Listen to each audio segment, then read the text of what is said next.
Welcome to today's electrical training session. In this audio guide, we'll be covering two important lighting technologies, fluorescent ballasts and induction lighting. These are systems every electrician or technician should understand, not just to install them, but to diagnose, replace, and improve them. We'll keep it clear, simple, and full of practical information you can use on your job or in your studies. Let's start with the basics. A ballast is a device that works hand in hand with certain types of lamps, like fluorescents and HID lamps, to control the flow of electricity. Now, you might ask, why can't we just connect the lamp straight to the power line? That would be a great question. Fluorescent lamps need a high voltage to get started, but once they're on, they only need a low, steady current. Without a ballast, they will draw too much power, overheat, and burn out almost instantly. The ballasts act like a traffic cop. It manages the voltage and the current to keep the lamp working safely and efficiently. And here's a fun fact. The word ballast actually comes from old sailing days. Sailors used heavy metal called ballast to stabilize their ships during rough seas. Similarly, an electrical ballast stabilizes the lamp's operation, especially when power fluctuations happen. So anytime you install or maintain a fluorescent system, you are really working with a lamp ballast system, not just a bulb. Manufacturers test lamps using ideal lab conditions with special reference ballasts. But in the real world, the actual ballast you install changes how the lamp performs. Here's a quick example. Let's say you use a ballast that operates two 32-watt fluorescent lamps. You'd expect the system to use 64 watts total, right? But in real life, the system might only draw 59 watts. And the light output depends on something called the ballast factor, which is a number that tells you how much light a lamp gives off compared to the lab-tested value. So if your lamps are rated for 5,800 lumens and your ballast factor is 0.9, the actual light you get is 0.9 times 5,800, which is around 5,200 lumens. Think of the ballast factor as a multiplier for brightness. That's why choosing the right ballast matters. Now let's break down two main types of ballasts, magnetic and electronic. Magnetic ballasts use copper coils and steel core to control power. They have been around for decades and are usually found in older buildings. Inside the metal case, sometimes called a can, you can also find components like a capacitor, which helps save energy, a thermal switch, which turns off the ballast if it gets too hot. This prevents fire hazards and extends life. Magnetic ballasts typically last 12 to 15 years, but they are bulky, run hot, and can hum or buzz.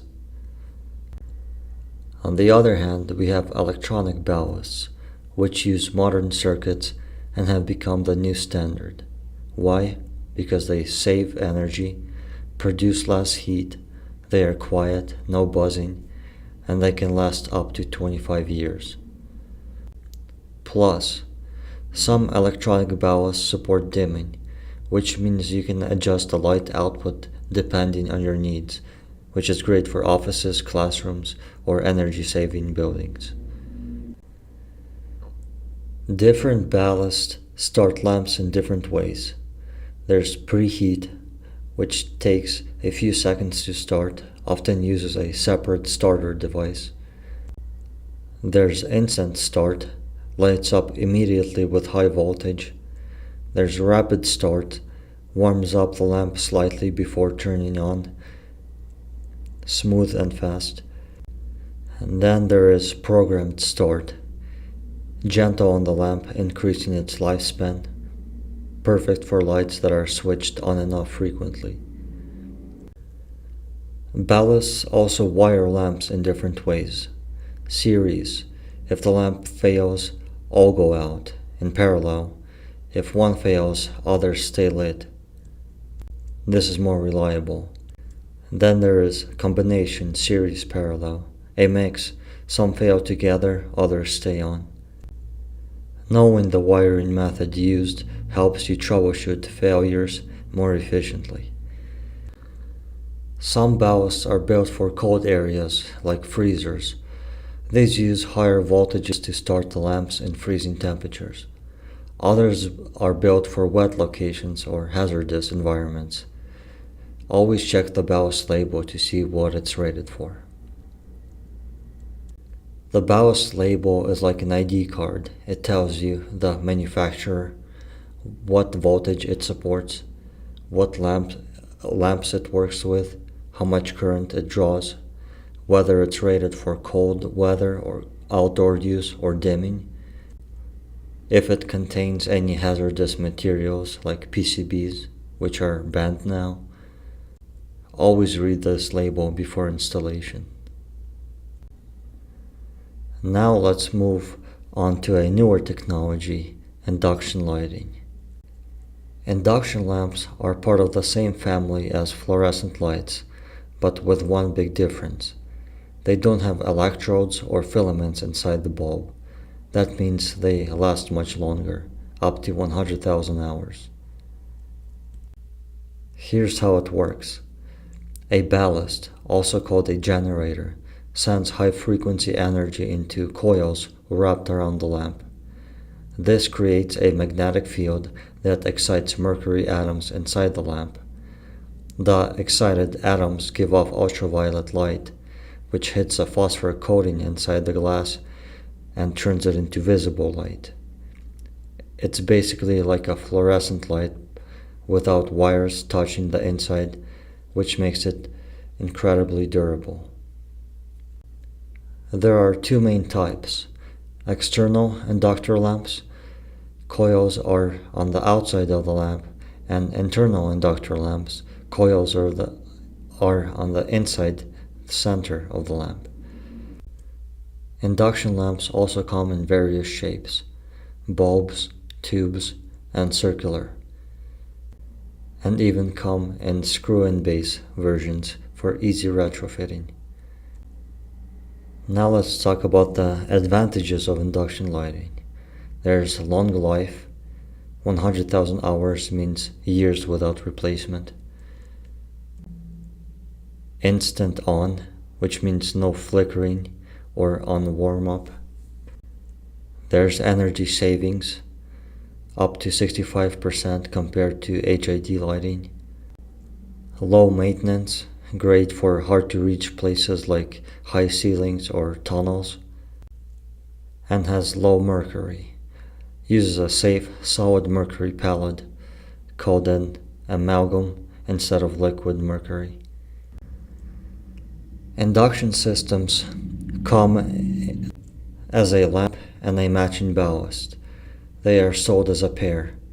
The ballast sends energy to the lamp, and sometimes the connection is plug and play, but other times you may need to wire it manually. But be sure to ground the system, follow the manufacturer's specifications, and use proper wire ratings like 90 degrees Celsius capable, 600 volt protection, the standard wire. Even though induction lamps use solid mercury, they must still be recycled properly. The mercury pellet should be removed and disposed of according to the environmental regulations. So where can you find induction lamps? Well, you can find them in airports, parking garages, warehouses, tunnels, swimming pools, and gas stations. They are perfect for retrofit projects replacing old HID lights, especially where lamps access is difficult or expensive. Understanding ballasts, both fluorescent and induction, is essential to anyone in the electrical trade. They aren't just extras in the system, they make lighting work. Knowing how they function, how to read their labels, and how they affect lamp performance will help you become a more capable, informed, and safe electrician. So whether you're wiring up a school, fixing a light in a warehouse, or upgrading to energy efficient system, remember the ballast is just as important as the bulb. Thanks for listening and keep learning.